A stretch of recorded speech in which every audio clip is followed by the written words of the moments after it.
Eat Bulaga, umarangkada na naman.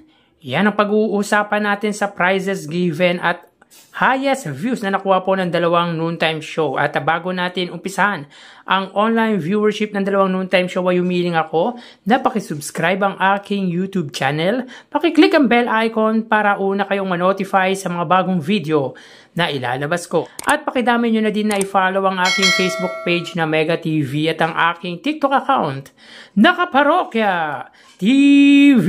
Maraming salamat!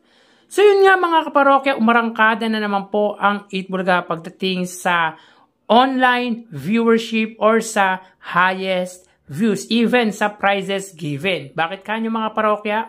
Umpisahan po natin sa highest views na nakuha po ng dalawang noontime show kahapon.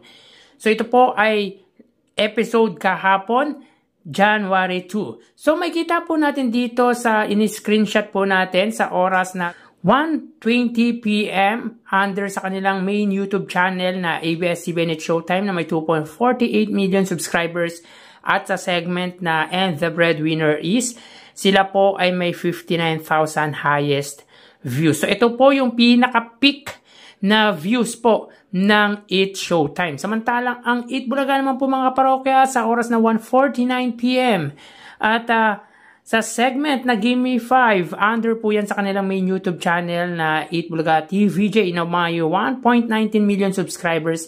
Sila po ay umabot ng 91,000 viewers. So pagdating dito sa highest views ay na-meet po ng Eat Bulaga ang kanilang daily average views na 90,000 at hindi po na-meet ng Eat Showtime ang 100,000 highest views. So pagdating po sa highest viewership ay angat po ang Eat Bulaga ng Tito Vic and Joey. So mapunta naman po tayo sa prizes given or sa papremyong ibinahagi ng dalawang noontime show kahapon. So quick recap lang po tayo. Last Monday po ay nakapamahagi po sila ng total of 230,000 pesos, kung saan ang 30,000 ay galing po sa Eat Showtime at ang 200,000 naman po ay sa Eat Bulaga. So mapunta po tayo para po sa araw ng Huwebes, January 2. So ang Eat Showtime po ay nakakuha ng total of 60,000 pesos, kung saan ang 35,000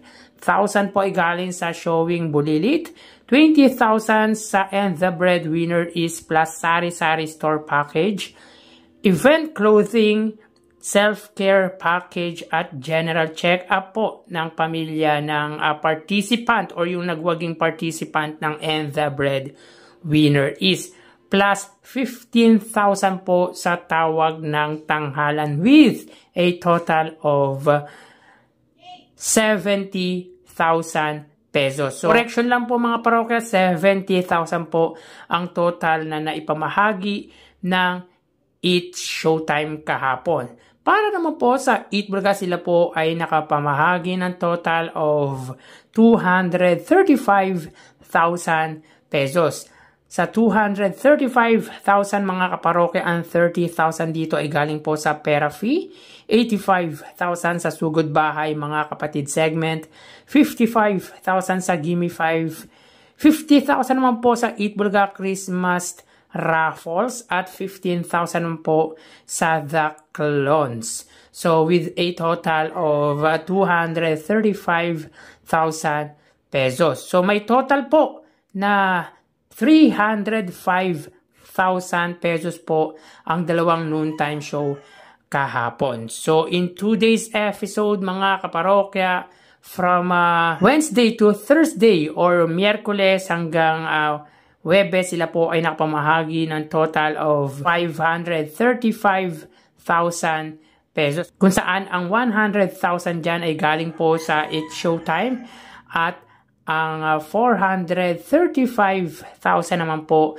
ay sa noontime show ng Iconic Trio. So dito mga kaparokya, hindi man ganoon kalaki ang naipamahagi ng Eat Showtime ay talagang malaking tulong pa rin po ito para sa recipient or sa mga tumanggap ng papremyo ng noontime show ng ABS-CBN. Dito mga kaparokya, pagdating sa prizes given ay obviously angat po ang Eat Bulaga.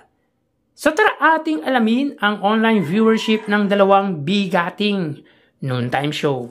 Para sa Eat Bulaga Under TVJ Facebook page na may 2.8 million followers at sa It's Showtime naman po na may 18 million followers. So today is January 3, araw po ng Biyernes. So as of 12:52 PM ang It's Showtime po ay may kasalukuyang segment na And the Breadwinner Is.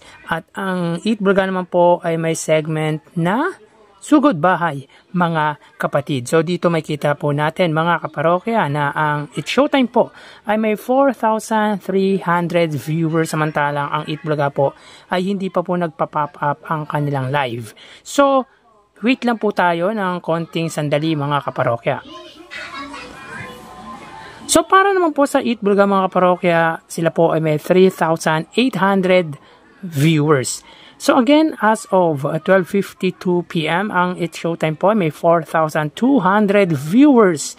At ang Eat Bulaga naman po ay may 3,800 viewers. Nakatumbas po ng 4,000. So 4,000 po sa It's Showtime at 4,000 na rin po sa Eat Bulaga. Pag umabot po ng 3.8 or 4.8 or 4.9, mga ganyan ay kino-convert na po natin sa 4,000. Pero kung 3.7 po yan ay hindi po natin i-convert sa 4,000, is still 3,000 po yan. So, yan po ang ating paliwanag dyan mga kaparokya. So, punta po tayo sa TV Network YouTube channel ng dalawang noontime show. Unahin po natin ang It's Showtime. Under po yan sa GMA Network YouTube channel na may 37.4 million subscribers at sa Eat Bulaga Under TV5 na may 2.19 million subscribers. So as of 12:54 PM ang It's Showtime under GMA Network, sila ay may 12,000 viewers. Ang Eat Bulaga under sa TV5 naman po ay may 20,000 viewers. So again, as of 12:54 PM, ang It's Showtime under GMA Network, sila po ay may 12,000 viewers. At ang Eat Bulaga under TV5 naman po, sila ay may 20,000 live viewers. So punta naman po tayo sa main YouTube channel ng dalawang noontime show. Para po sa It's Showtime under ABS-CBN It's Showtime na may 2.48 million subscribers at sa Eat Bulaga under Eat Bulaga TVJ YouTube channel na may 1.19 or 1.2 million subscribers. So as of 12:54 PM ang It's Showtime, sila ay may 55,000 viewers. Ang Eat Bulaga naman po mga kaparokya, sila ay may 80,000 live viewers. So again, as of 12:55 PM ang It's Showtime, sila ay may 55,000 live viewers at ang Eat Bulaga naman po, sila ay may 80,000 live viewers. So ang segment po ng It's Showtime ay And the Breadwinner Is at ang Eat Bulaga naman po ay Sugod Bahay, mga kapatid. So bali ang total na nakuha po ng dalawang noontime show ay mga kaparokya, bago natin ibigay ang total viewers na nakuha ng dalawang noontime show, ay humiling ako sa inyo na pakisubscribe po ang aking YouTube channel. Pakiclick ang bell icon para una kayo ma-notify sa mga bagong video na ilalabas ko. At pakidamay nyo na din na i-follow ang aking Facebook page na Mega TV at ang aking TikTok account na Kaparokya TV. Maraming salamat! So bali ang total po na nakuha ng It's Showtime ay 71,000.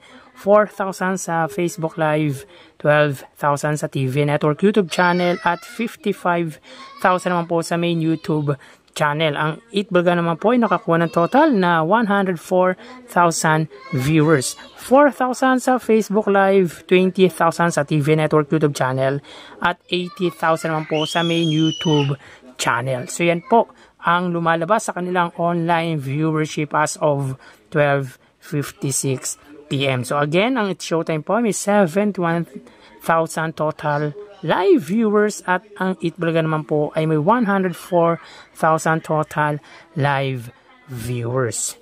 So, magpapaalam po muna ako pansamantala mga kaparokya. Mamaya magbabalik pa po tayo sa ikalawang bahagi ng ating online viewership. So, mag-ingat po tayo. Thank you and God bless.